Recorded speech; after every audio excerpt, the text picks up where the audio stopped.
Colonel Asherto, during your last appearance in the dangerous drugs, that is before the Quadcom, you made mention about Aaron Aquino, Oscar Albayalde, and Wilkins Villanueva. Briefly, Colonel Asherto, what is the significance of the participation of these three personality? Why you mention them in your testimony? Una po, si Chief PNP Oscar Albayalde, binigyan ko po ng report at ang una po ay tinanggi niya at pinagbintangan niya pa ako kung anong sa pagpatay dun sa Koreano, yung smuggling ng AK-47 at wala siyang ginawa dun sa report ko. Si Director General Aaron Aquino, binigyan ko rin po ng report at nag-usap kami, sa kanya, kinausap niya ako at sabi niya i-report niya sa Malacanang. Kaya nung February, command conference sa Cebu, tinawagan niya ako at sinabihan niya ako na gusto akong kakausapin ako ni Ben sa Bongo tungkol dun sa report ko. Pero nung pumutok na yung issue sa amin, hindi niya na maalala kung kanino niya ibinigay yung report sa Malacanang. Nakakapagtaka po naman yon. Ito naman pong si Wilkins Villanueva, na classmate ko, during sa mga press conference sa Malacanang during COVID, sinabi niya na walang involvement si Michael Yang sa illegal drugs at sinabi niya na yung picture ni Alan Lim, yung mugshot ni Alan Lim at saka yung present picture ni Alan Lim ay magkaiba. So, ano pong ibig sabihin nun? Pinoprotektahan nila si Michael Yang saka si Alan Lim. Bakit nila pinoprotektahan?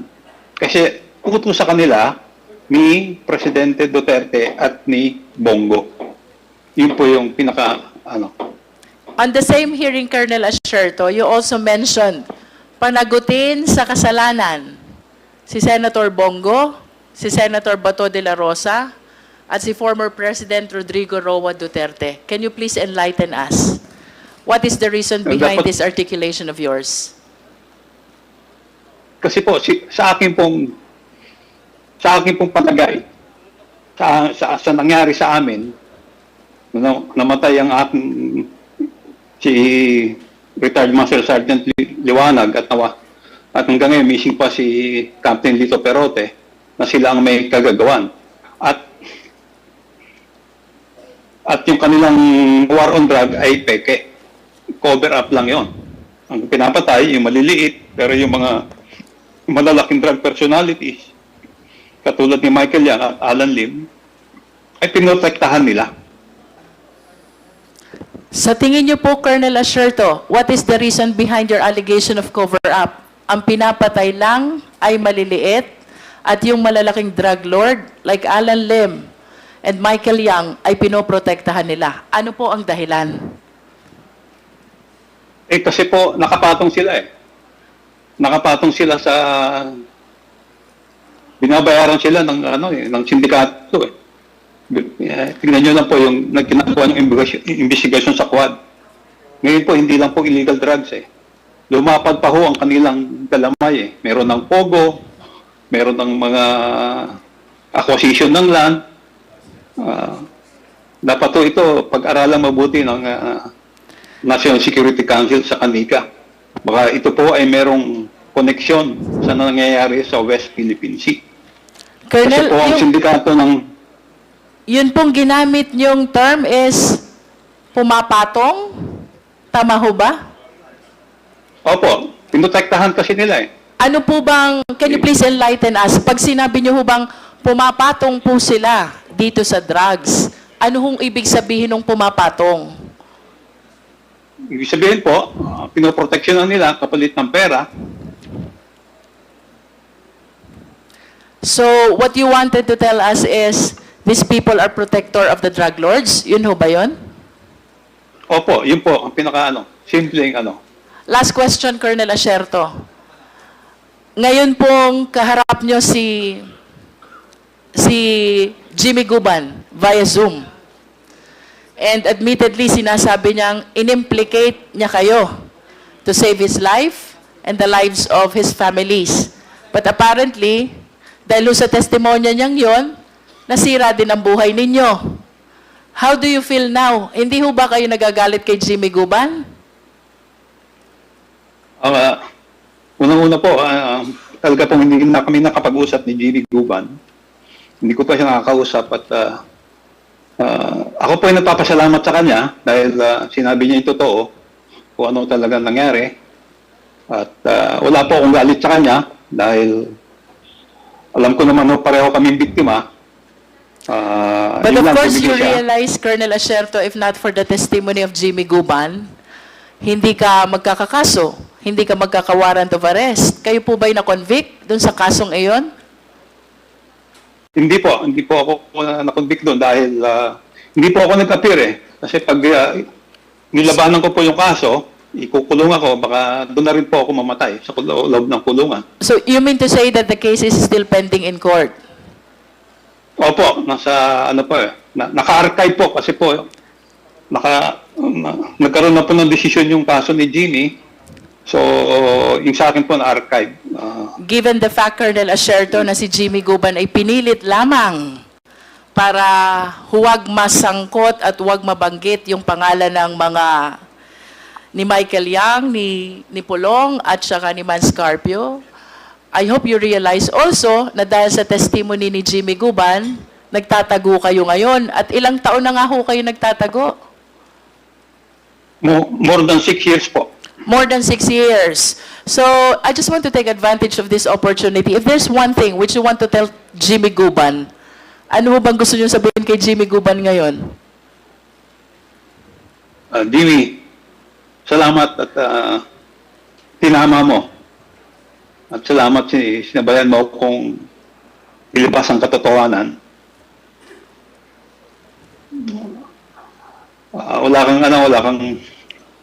Wala akong galit sa'yo. Siguro tampo lang. Pero wala na yon. Sana gawin natin ito para kay Paddy na kaibigan natin, kay Lito, saka kay Jerry. Sabi ko nga sa iyo noon tayo nagtrabaho lang tayo. Kaso ang nabangga natin napakataas. Presidente ng Pilipinas. Colonel, pwede nyo ba i-share sa amin, sino ho ba yung mga kaibigang binanggit nyo na sinasabi nyong naapektuhan? Si Director Pajardo po ng PIDEA na namatay sa ibang bansa noong 2023, si retired Captain Lito Perote na dinukot po sa Metro Inn, Bacolod, hanggang ngayon po nawawala, hindi pa nakikita.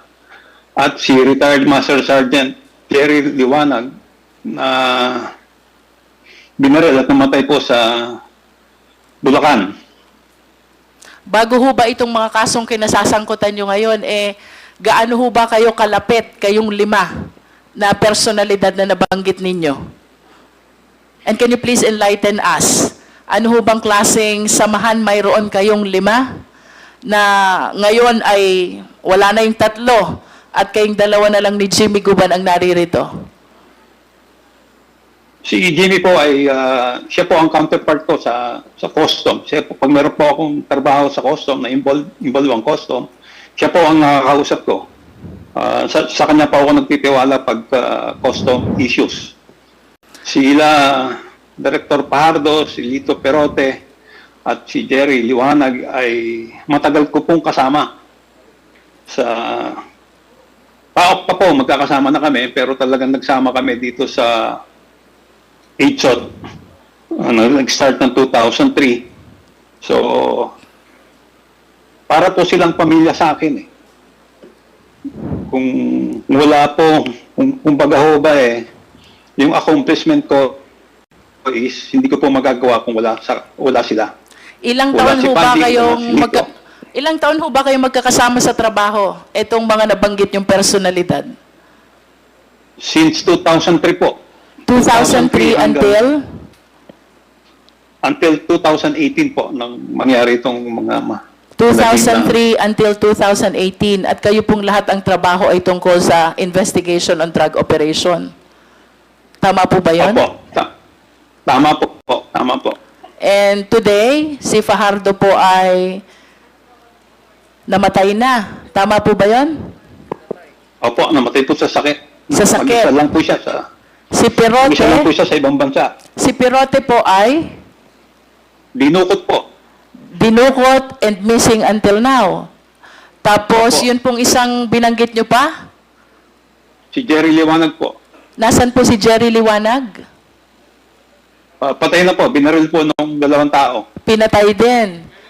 At si Jimmy Guban, convicted. At kayo po, charged of a capital offense as well. Opo, nagtatago.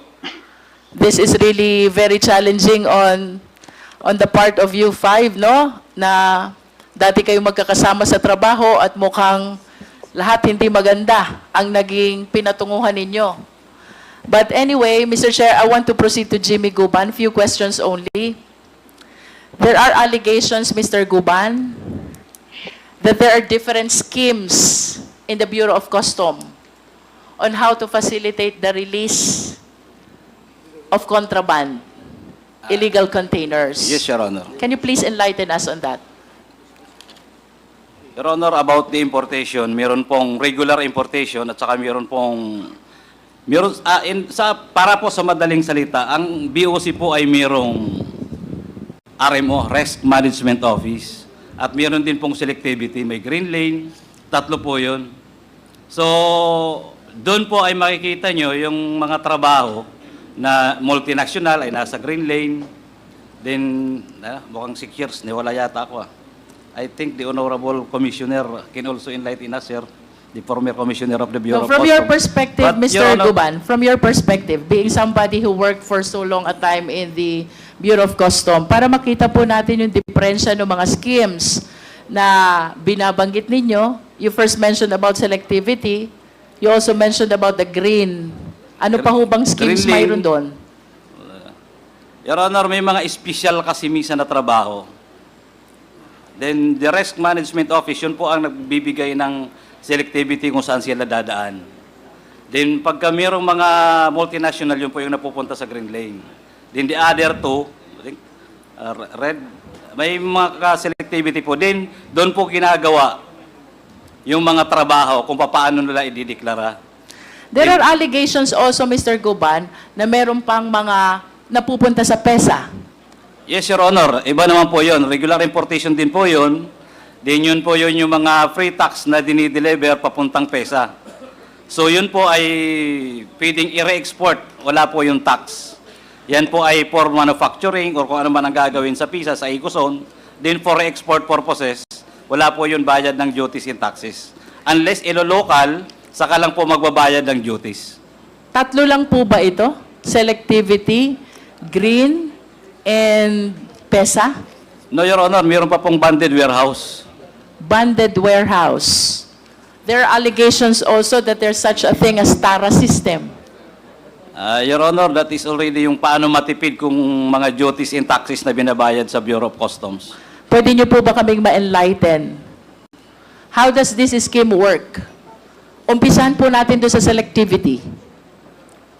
Your Honor, dyan po nagtatransact yung importer, binibigay sa broker o representative, din doon naman may magtatransact sa BOC employees kung ano ang i-declare nila na imported materials o ano nasa laman, din tinitipid nila ang pagbayad ng duties and taxes para magkaroon ng tarang konti. Pinapalabas yan over time. So yun po yung TARA system. Pag sinabi niyo pong selectivity, ibig sabihin hindi po i-declare lahat. Hindi po, naililipat po yung imbis na dapat doon sa red, napupunta sa grain, multinational. So, nagiging iba na ngayon, ang proseso niyan, mabilis. Sometimes yung iba, mga wala ng duties and taxes dahil papuntang PESA, papuntang banded warehouse. So, yan yung mga trabaho. In other words, dito po sa selectivity, this is being resorted to be able to do away with the importation duties. Yes, Your Honor. Para maitama po, Your Honor, ang deklarasyon. Para po maitama, kung Yung- lumilipat nga po kayo dun sa libre, O, yung kung lumilipat po, yan po yung trabaho na nililipat nila para makatipid sila ng pagbayad ng taxes sa Bureau of Customs. But is this legal, Mr. Guban? That is illegal already, Your Honor. And that is what isa po yan sa mga trabaho namin. Dito po sa selectivity nito, what you're doing, do you agree with me, is tax evasion. Kasi the articles or the importation which are supposed to be taxable, ay dinadala nyo dun sa linya na hindi naman taxable. Your Honor, sa amin po, misdeclaration or undervaluation. Sa But BIR indeed, that po, is tax evasion. yes, that is, ma'am, Your Honor, sa BIR. Ano po yung green? Ito po yung libre. Multinational, Your Honor, and then sa mga PESA, banded warehouse. Multinational. Pagka po sa multinational, pwedeng pumunta sa PESA, pwedeng pumunta sa banded warehouse. Yes, Your Honor. At kapag PESA po at banded warehouse ito, does it mean na libre ang import taxes? Your Honor, the purpose of importation is for re-export. Gagawin lang po yan dito sa Pilipinas. That's why it's free from Yes, importation Your Honor. taxes. Now, pagka yan po ay nag-local market sila, magbabayad po sa Bureau of Customs. How about the red? Pag red po, Your Honor, yan yung nare-red tag. Your Honor, medyo hindi ko pa ma-memorize kung tama yung red, ha? Pero yan po yung mga highly dutiable value na produkto. Na Ibig dapat- sabihin, ito ho, mahal, malaki ang import taxes. Your Honor, yes. Then at the same time, it will go through the process of opening the containers and examination and X-ray. At ayaw to ng mga importer. Mabagal. Kaya sila ay nag-extra kung pwede mailipat sa ibang selectivity. So in other words, what the importers are trying to do is to avoid this red lane Yes, Your Honor, possible. and resort to selectivity so they can bring all their containers to those lanes which imposes no importation taxes. Yes, Your Honor. Then mabilis. There are times na isang araw lang lumalabas yan. And of course, that is illegal, Mr. Guban. That's correct, Your Honor. That is illegal. Yes, Your Honor. How about this TARA system? Ano pong connection ng TARA system dun sa selectivity? Yun, Honor, ang natitipid, yun naman ang binibigay na overtime sa mga empleyado. I see. So, if from the selectivity lane, ang isang mataas dapat ang import taxes ay nadala dun sa libre, E di, ang laki po nun, Your Honor. yung Na natipid, matitipid. saan ho mapupunta yung natipid? Depende na po yun sa grupo kung ibibigay lahat sa empleyado or kasosyo na nila doon ang facilitator, broker. Kindly wrap up, Congresswoman Jinky. If you are willing to share this information, ano ho ba inclusive period na nangyayari itong sistemang ito? Your Honor, I would like to honest this Quadcom because this is the most trusted committee now, so far, Your Honor. For my 17 years or almost 27 years in intelligence, Your Honor, that is already a common practice. That is why drugs come and go in the customs. If that can be not exactly totally eliminated, but can be strictly implemented, Your Honors, I'm sure, aangat po ang Pilipinas at gagandang ekonomiya. Your Honor, for example, bakit ang daming ukay-ukay? Bawal. Pero sa market po napakarami. In fact, that is because of that. Dahil po yan dyan, lumulusot, bawal, ban, totally ban. Then pati po yung drug sumasabay. Kaya pag nagtrabaho ka ng tama sa customs, matatapon ka or malilipat ka kung saan-saan. Kaya karamihan na lang ng empleyado sumasabay. Because yan na po ang sinasabi laging tradisyonal, na which is bawal at dapat po tuli na po, alang-alang po sa bayan. For my last question, Mr. Guban, Mr. Chair, paano ho ginagamit itong different schemes na to para ma-facilitate yung release ng dangerous drugs? Please walk us through. Your Honor, lahat po yan may sabuatan. Kaya minsan mahirap hanapin dahil kung merong top secret ang NICA, ang intelligence offices, mas top secret sa customs, Your Honor. Mas uso ang sabing tawag doon ay bukulan.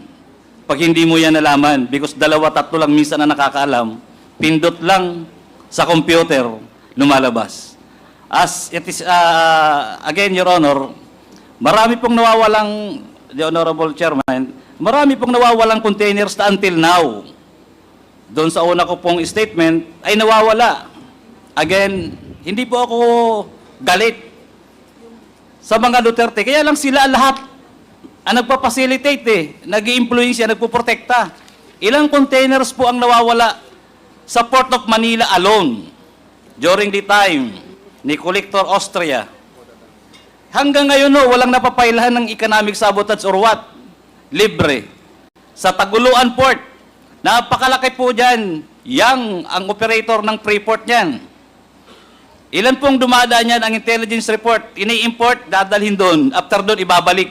Ang tawag po dyan sa Mindanao International Container Terminal, MICT, din may Freeport po dyan. I was given emission twice, pamunta dyan. Pati yung oil, ang smuggling, hindi po matigil-tigil dahil ang lalaki ng mga operator. At siyempre, natutuwa ang mga empleyado ng customs, hanggat may nagpoprotekta, may tumatawag, natitipin nila, mas malaki ang kita nila. Lalo na po pagka walang tax at ipapasok sa Pilipinas. So, kanino ba pupunta yung duties na dapat para mapunta sa gobyerno? Ba pupunta sa empleyado ng customs? Your Honor, I'm sharing this so that po ma-enlighten at mabuhay na po ng tama at tunay ang ating mga government agencies. Thank you po, Your Honor, Mr. Chairman. Mr. Chair, one last. Last What do you know question. about Mark Taguba? Mark Taguba, Your Honor, is son of our former co-employees. Siya po ay facilitator.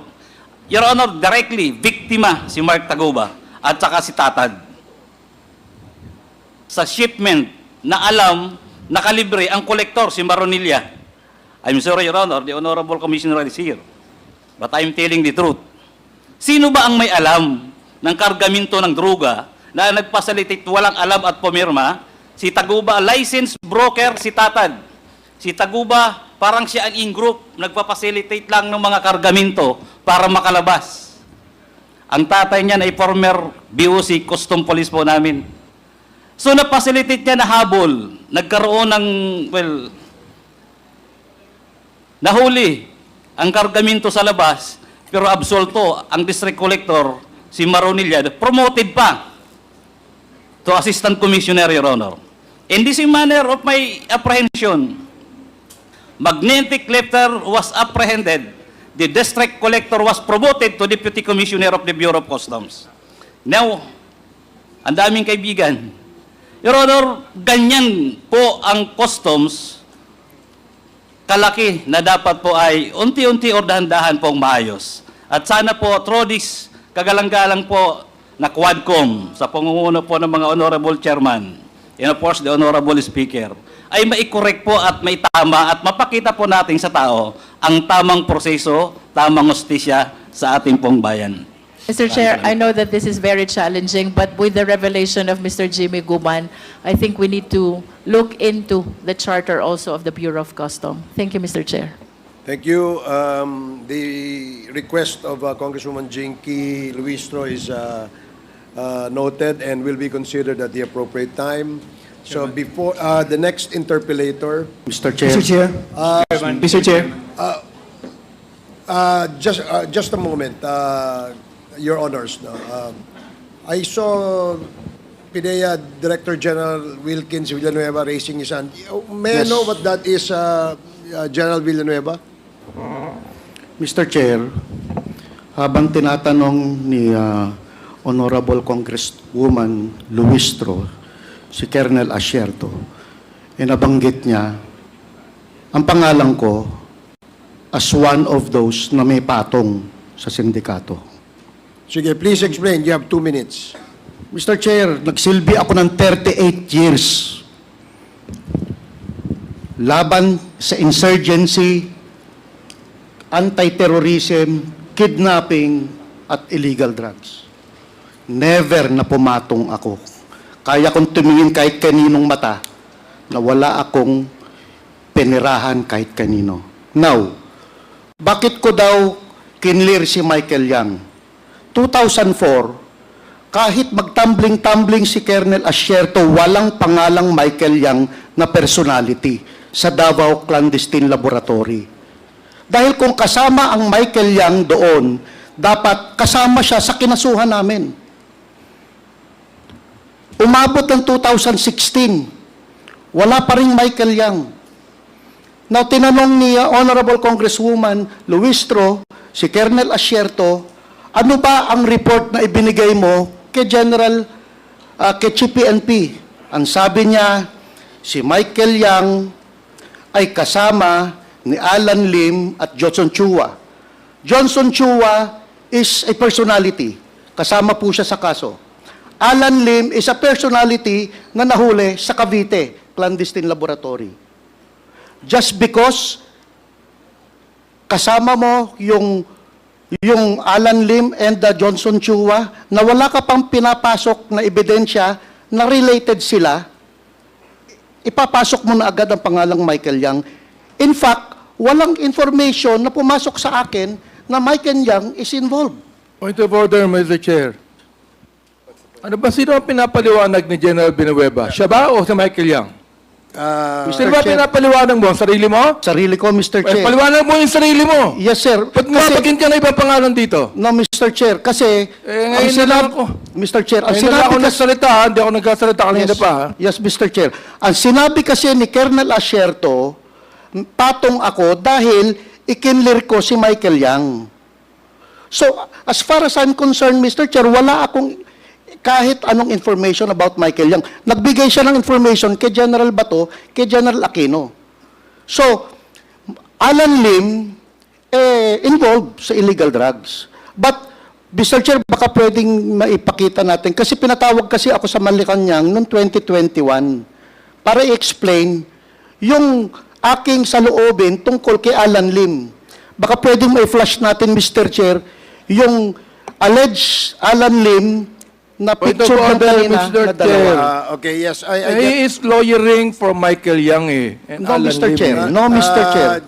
General Villanueva, may I just ask you to refrain from speaking because the committee members feel that you are lawyering for someone. No, Mr. I Chair. just allowed you to speak because your name was alluded Yes, to Mr. and was Chair. mentioned in the questioning propounded by Congresswoman Luistro. Yes, so, Mr. Chair. yun lang ang iyong sabihin, no?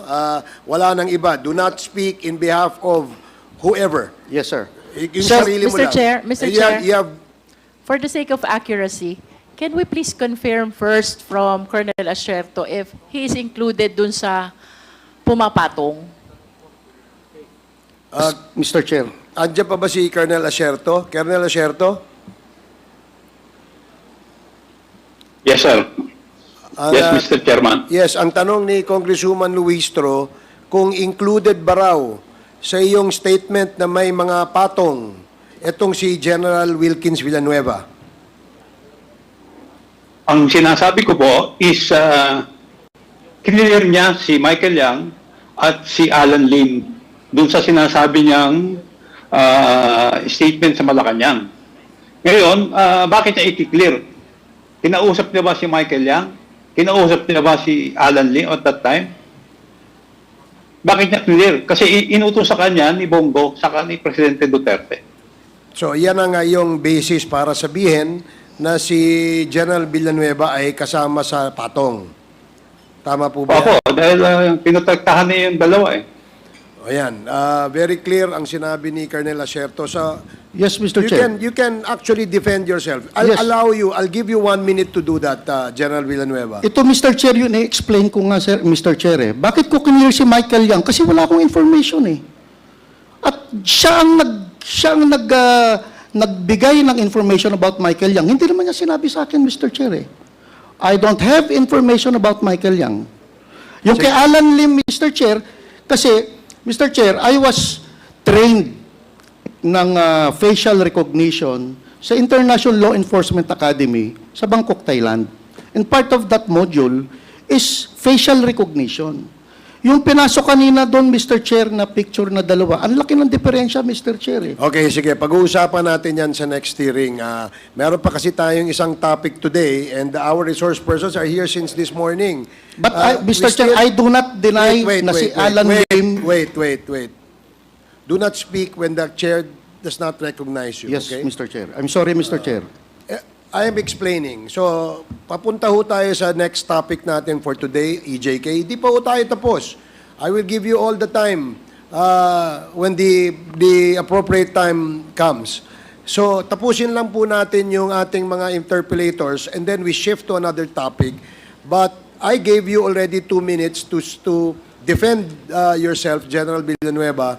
So, another 30 seconds for your closing remarks. Sige. I'm okay, Mr. Chair. But Okay. I do not deny na si Alan Lim ay yun yung picture na naandun sa Cavite. Okay, sige. Kasi nahuli talaga siya sa Cavite, Mr. Magkasabay sila. Nung nag-ooperate kami sa Davao, si Alan Lim nahuli sa Cavite Clandestine Laboratory, Mr. Chair. Okay, sige. We'll take note of Mr. that. Chair. We will ask that more questions about that in the next hearing. So, Mr. Chair, In relation to, in relation to... while Wilkins is present, Mr. Chair. O sige, Congressman Flores Just a few and then questions. Congressman Konghun. Congressman Konghun is supposed to be the next With this interpolator. indulgence, Mr. Chair. With the indulgence of Konghun. Few questions lang. Mr. Chair, okay, sige, go ahead. Thank you. Jay. Please proceed. Thank you, Mr. Chair. General Wilkins, were you present during the Dumoy raid sa Davao? I led that operation, Mr. Chair. You led that operation as PIDEA Region 11? Yes, Mr. Chair. And you were with your personnel at that time that the raid was conducted? It was a joint operation by PDEA 11, PACER Northern Mindanao, PACER Mindanao Area Office, Intelligence and Investigations Service ng Regional Office So 11. several units. And including AIDSOT, Mr. But you as the lead? Yes, Mr. Chair. Kasama ko dyan si Colonel Asierto, Mr. All right. Chair. Now, in this raid, this resulted in the death of 6 Chinese drug suspects, correct? Yes, Mr. Chair. And that there were hundreds of kilos of shabu confiscated during this raid. Yes, Mr. Chair. Now, in this raid, which you led, did you prepare or submit an official report to your superiors in the PDEA? Yes, Mr. Chair. Now, before I go back to you, DG Lazo, Yes, Your Honor. sir, does PDEA have a record of this report that General Wilkins is referring to? None, Your Honor. None? Yes, Your Honor. From the official records of PIDEA? Yes, Your Honor. Why is that so, Director General Lazo? The reason that I'm getting from my office, Your Honor, is that PIDEA only came into creation 2002. So this happened in 2004. So apparently, hindi pa institutionalized yung submission of reports noon. So Point of that- order, Mr. Chair. What is the point of order of Congressman Ako? Is the Director General of PDEA lawyering for Director General Wilkins? I'm sorry, Your Honor. Because the question of the Honorable Kit Flores requires an answer from DG Wilkins Villanueva. I was asking him, Mr. Chair, first, why there was no report that was located in the PIDEA office muna, as him being the Director General now, Mr. Chair. I agree. I know that there was none. There was none. So there is none on the record. None, Your Honor. Now, General Wilkins, why is that so? It was 20 years ago, Mr. Chair. So are you saying it's lost or something? I don't know, Mr. Chair, kasi hindi ko po alam. Ang repository ng report na yan, Mr. Chair, ay ang operations. But you are certain that you made a I report? did, Mr. Chair. Okay, now, in this raid, General Villanueva, were there suspects that were arrested during the raid? Yung asawa, Mr. Chair, ni Ni Alan C. Alan C.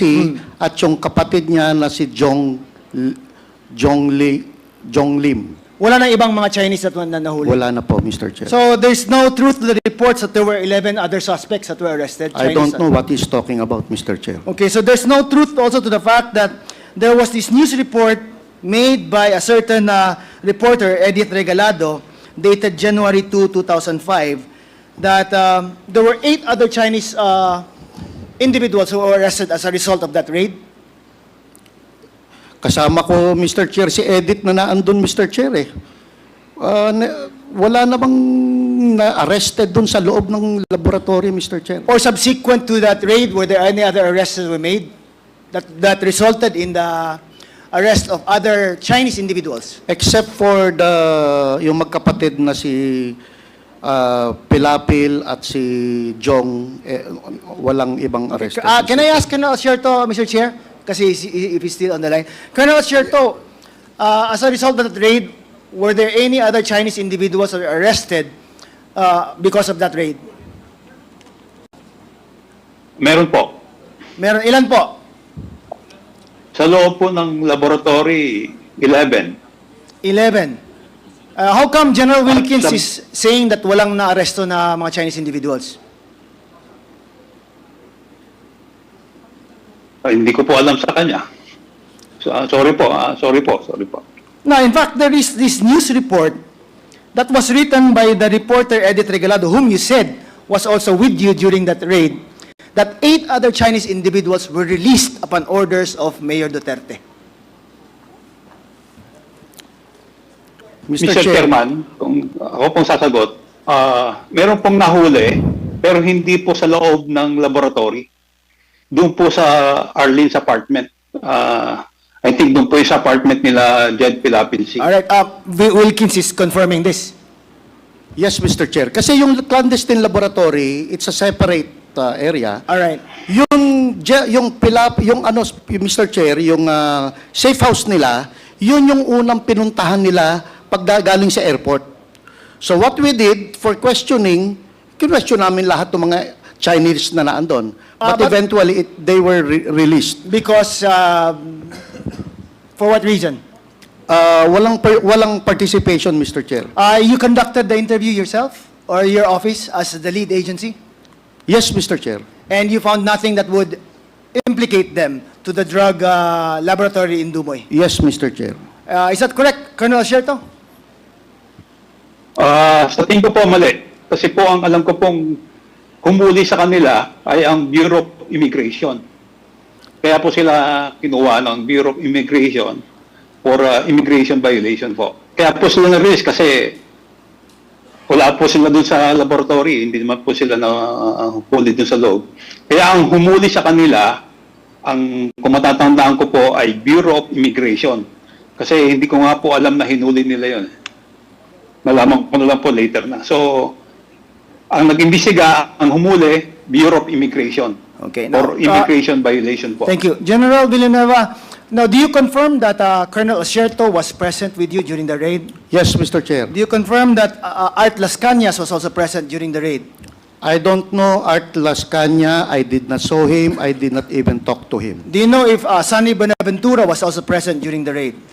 Hindi ko matandaan, Mr. Chair. But usually, kasama siya parati ni Mayor.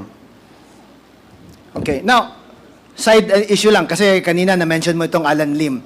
You identified the picture of Alan Lim kanina, na he's the same Alan Lim that was arrested in a drug case. Yung nasa kaliwa, Mr. Chair, yun yung picture talaga niya when he was arrested. Okay. Now, would you confirm that that Alan Lim is the same Alan Lim or Lim Wei Xiong that is the spouse of Rose? Yun nga, Honoring? Mr. Chair, sana maipakita natin sa, yung kanina na picture, Mr. Chair. But from the information that you got, is it the same person?